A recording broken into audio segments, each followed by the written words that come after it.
Guys, welcome back to a new video on the channel, and today is 5th June 2026, and yeah, it has been exactly 1 year since the Nintendo Switch 2 dropped. It dropped 5th June 2025 and I pre-ordered it even before it launched, but I got it like a week later, like 14th of June, and I mean you can see the unboxing video here. But yeah, it has been 1 year since I got the Nintendo Switch 2 and I've been enjoying it so much, playing so many games on it. I bought so many physical games for it as well. There are some game key cards here, we'll talk about them later in the video. And also throughout the year, I also got myself an Xbox ROG Ally X.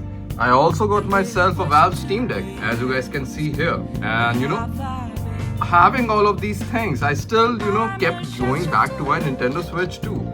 And in this video, I'm going to tell you guys all the reasons why it happened and why I love my Nintendo Switch 2 so much, despite buying literally the Switch 2 killers like the Xbox LIX or the Steam Deck. Because in theory, the Switch 2 makes no sense in front of these devices, but somehow it has for me. So yeah guys, first time here, do remember to subscribe, and if you find this video fun and useful at the same time, then do like it as well, helps with the algorithm. And yeah, without further ado, let's get into my first year with the Nintendo Switch 2. Let's get into it. So yeah guys, I mean after the PlayStation 5 and the Xbox Series X, the Nintendo Switch 2 was or is one of the consoles that I bought on launch when it came out. I mean the Switch 2 is actually officially one of the earliest consoles that I've ever bought in my life. Like just the week from its international launch, that's how quick I got it. Because with the PS5 and the Series X, it took them like a month or two to get to me, because I live in India and it is tough to get stuff here. I mean it's not that tough, it's like more expensive because I have to pay the people to get the stuff to you. But that's the thing for our topic for another day, the logistics and all that stuff. Let's get into why I love and I also hate some of the reasons. Not really hate, but I don't like some of the reasons, and the reasons why my relationship with the Nintendo Switch 2 has been so far. So let's get into it. And the first thing that I love about this thing, let's get into the positive first. Let's start this video on a high. Is basically the hardware, man. I mean, coming from the Nintendo Switch 1, literally my Switch 1 dock is kept right here. I had a Switch 1 OLED before I got the Nintendo Switch 2. You can see the videos on that as well. Before I bought the Switch 2, I used to cover the Nintendo Switch OLED, and I love that device. And that's the reason why I got the Switch 2 so early in its life cycle, and it was like a no-brainer buy for me getting the Switch 2.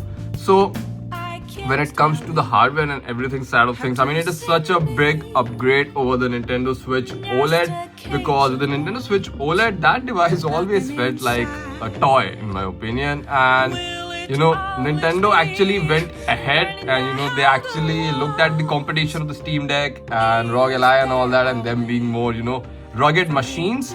And with the Switch 2, this hardware, man, is amazing. These Joy-Cons, they come out and then they get attached because of the metals. One thing I also really love about it is the kickstand on the Switch 2. I'm using a case, so it has its own kickstand, so that's not an issue for me. But if I want to use it naked, then I'll just use that kickstand, and it's actually one of the best kickstands I've ever used in any of the devices out there. And also the speakers on the Switch 2 is so damn amazing. Also the fans and everything, and when it comes to heating up, I'm literally playing games like FC26 or Resident Evil Requiem. The Stray even got a Switch 2 upgrade. I'm going to cover it soon on the channel. And games like Indiana Jones and all the heavy hitters on the Switch 2. This thing rarely heats up. When you're charging, it might heat up a little to the side and all, but it rarely heats up, which is such a great thing about it. And also the fans, they never get too loud on the Switch 2. They will get loud when you attach it or put it in a dock mode, and then you're playing it on your television or your monitor. Then when it's outputting 4K graphics and all that, and trying to compete with, you can say, a PS5 or anything like that. The PS5 also makes noise, and so does the Switch 2 also in that regard when it comes to being in dock mode. So it's the hardware of this thing is actually pretty good. and I expect it to last me an entire generation, because this is a really well made device in my opinion, and actually a proper upgrade over the Switch 1, because the Switch 1 at launch was not a really good or a well made device. I mean, I know the Switch 2 is expensive than the Switch 1, but knowing that this is a more proper, well made hardware of the Switch 1, so the price increase makes a little sense. Not a lot, but a little sense, because made a better hardware and a more rugged device this time. Now let's get into one of the cons of the device, one of the things that I don't like about this device, and it has to do with this thing right here. I mean, it's already showing its sign here. It's the battery of the device. I mean, I know that battery on the Xbox LIX is not good. Battery on the Steam Deck is not good either. I mean, I'm using a Steam Deck LCD here, the OLED one. You will get a better battery, but not a lot of difference. Not that it will change your world or anything like that. And so does the Switch 2. I mean, being a console in front of these gaming PCs, I mean, I expected it to have a better battery life, and because they can manage things on their console, they can manage the TDP and everything like that, to make it consume less electricity basically. On these devices also you can control the TDP, but on the Switch 2 and a more console experience, but the battery is just not good enough in this, because this is one of the first device, I travel a lot with my Switch 2, and this is one of the first device that made me buy a battery bank for it basically. I carry around an extra USB, just to charge this thing while traveling, while I'm on flights or trains or anything like that. I mean, I want them to, if they come out with an OLED version anytime soon in 3-4 years, I hope that they improve the battery. I mean, being OLED would improve the battery by itself, but I hope that they also tweak some things to, make it a substantial battery jump. And also I hope they make a light version as well, which I'm pretty sure they will. And on the light, you will get better battery. I mean, the Nintendo Switch 2 Lite can be a sleeper killer out there. A handle which can play AAA games, third-party games, Switch exclusives, and which is has crazy battery because it's basically a lighter version of the Switch 2. And I mean, the possibilities with the Switch 2 Lite are crazy. I mean, that device can go crazy with all these colors they can sell it and all. I mean, I can just imagine. So yeah, I mean, the battery on the Switch 2 is definitely one thing that I don't like, and still haven't got used to it, despite using it for past 1 year. The next great thing I want to talk about the Switch 2 is the just basic backwards compatibility and the boost that many of the games got on this thing. Like games like Assassin's Creed Black Flag looks better on the Switch 2 because of handle boost mode, it runs at better resolution. Or games like Pokemon Violet being completely playable now on the Switch 2, which is not at all playable on the Switch 1. And just the sheer power which is making games like Resident Evil Requiem run at 60 FPS on this damn freaking thin ass tablet. I still can't believe it. I'm still playing the latest FC26 on it with better graphics. Yeah, it's running at 30 FPS, but they can make it run at 60. It's not a Switch 2 fault. Now everybody has, agreed to the fact that this thing is powerful. Now, if anything runs bad on the Switch 2, it's more of a developers or the studio's problem, not a Switch 2 problem anymore. And back in the day with the Switch 1, it was more of a Switch 1 problem. Studios used to actually come out and apologize and, complain about the limitations they had on the Switch 1. On the Switch 2, they can't make those excuses anymore. And I know that the kits and all have gone late to many of the developers. That's the reason why Batman Legacy of the Dark Knight is releasing like 4 months late. But I hope that, they make it day to day on the Switch 2 in 2027 with all the dev kits now out in the wild. So yeah, the thing, software wise and how it's making me play my Switch 1 game despite the Switch 1 OLED, my Switch 1 OLED being an OLED, obviously it's in the name, I still haven't gone back to it. I just love the boost and the 60 FPS and higher resolution and everything on the Switch 2 so much that I seriously don't care about that. The next thing I want to talk about, I mean, it's not personally for me, but if I don't talk about it, people will say that I'm shilling for the Switch 2. But believe me, I'm not. So that's why I'm going to put it here anyway. It's the screen. I freaking actually love the screen. This is a very beautiful 1080p screen. It's crisp, it's clear, it's 120 FPS. It's VRR, HDR and all that. It's not that crazy on it, but there's an option. And I mean, I love it. I mean, it has to be one of the best LCD or IPS displays that I've ever seen. This is actually really good. In the outside, this gets so bright that I've actually, been able to play my Switch 2 outside in the wild. That's actually crazy about it. And this being higher resolution just makes it just like that better than the Switch 1. And personally, when it comes to OLED, I have an OLED monitor, I have an OLED TV, I connect my PS5 Pro to it and I play it, and I love OLED and I appreciate OLED. But when it comes to handheld, I don't really care about OLED, because when it comes to OLED displays, I want to be in a specific environment to really enjoy them. I want to be in a room which is dimly lit and I'm playing those kind of games that use or take advantage of the OLED display. And to be honest, when I get into games, I personally stop noticing the OLED display and I just enjoy the game. I notice it more during watching movies or series, because your mind is on the screen. You're watching for transitions, or you are watching for cinematic shots and all that. So it just makes me more, you can say, reminds me more of an OLED display when I'm playing on a bigger display or I'm watching things. So on the Switch 2, I seriously haven't missed it being an OLED. Seriously, guys. I mean, I use a Steam Deck LCD, I use an Xbox Li X. These are LCD displays. These are also really good. I have an MacBook Pro. I have an iPhone. Wow, that's a new device. iPhone 17 Pro, and all those devices that have OLED displays. So it's not that I don't have OLED in my life. I have a freaking 55-inch Samsung OLED in my bedroom every day. So it's not like I'm not exposed to OLED, or I haven't seen OLED. I don't know the benefits of OLED and all that. I have.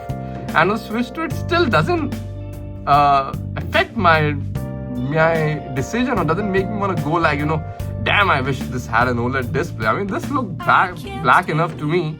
And I was just using my iPhone like 5 minutes ago. It's literally, if you keep it side by side, then you'll only see the difference, and no user ever is going to do that. So to be honest, it's not like a very big con to me, but for other users it is. And if you're buying something, if you're putting so much money into something, then yeah, you want to get the best display out there. I get the fact. So that's why I'll just go ahead and say that yeah, the display is a con.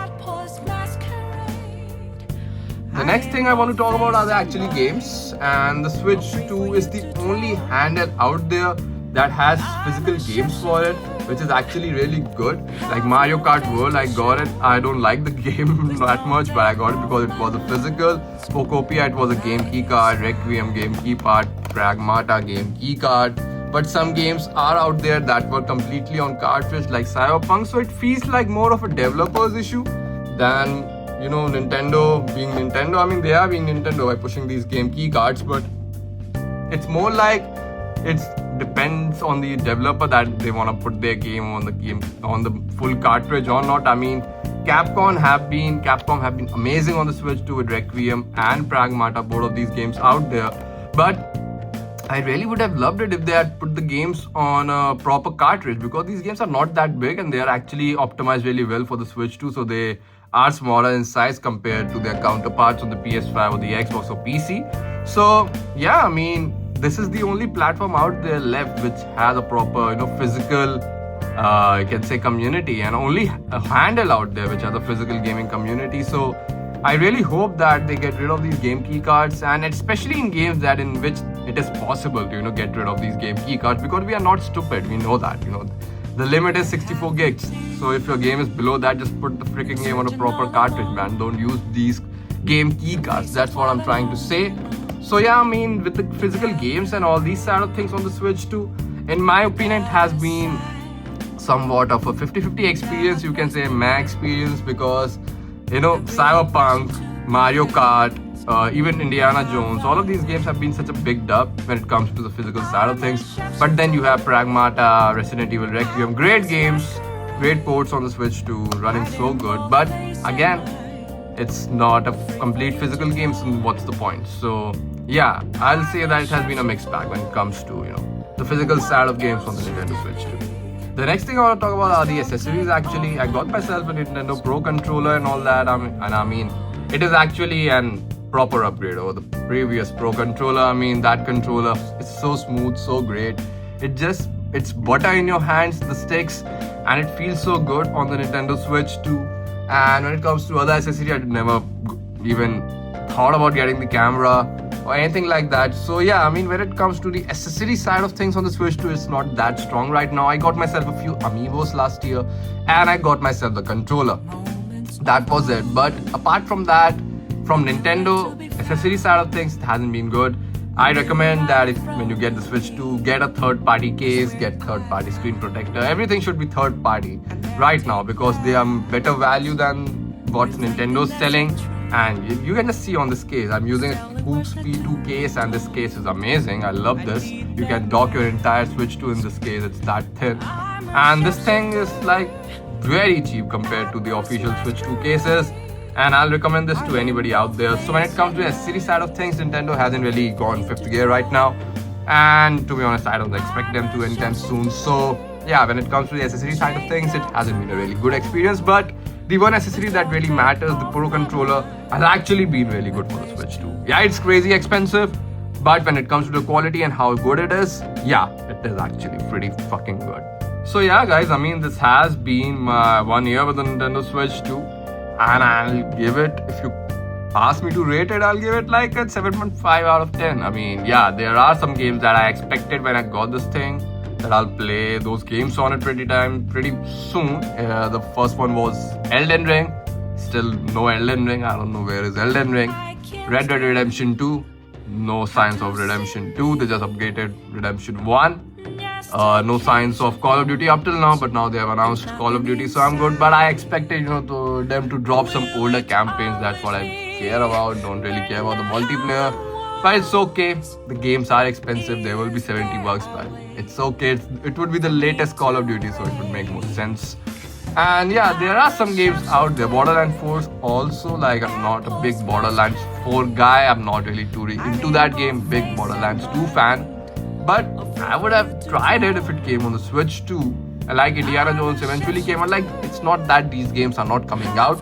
They are eventually coming out. But I expected more. So that's why I'm giving it a 7.5 out of 10. Because that's the thing I care about the most are the games. And I expected more when it comes to games. On the Switch 2, it surprised me in some parts. It disappointed me in others. Let's just say that. So yeah, guys, that's it for the video today, and this was my 1 year with the Nintendo Switch 2. If you want more Switch 2, Steam Deck, the Xbox Li, PS5 Pro, Xbox Series X, and all of the good stuff content, then do please subscribe to the channel. And yeah, like the video as well if you find it fun and useful at the same time, So yeah, guys, that's it for the video today, and this was my 1 year with the Nintendo Switch 2. And yeah, I actually freaking like this device. I like this console. And the entire consensus online around it has changed, and the negativity has gone, and being a Switch 2 owner is actually kind of good right now. So yeah, guys, that's it for the video today. This is me signing off, and I'll see you the next time I upload. Thank you for watching.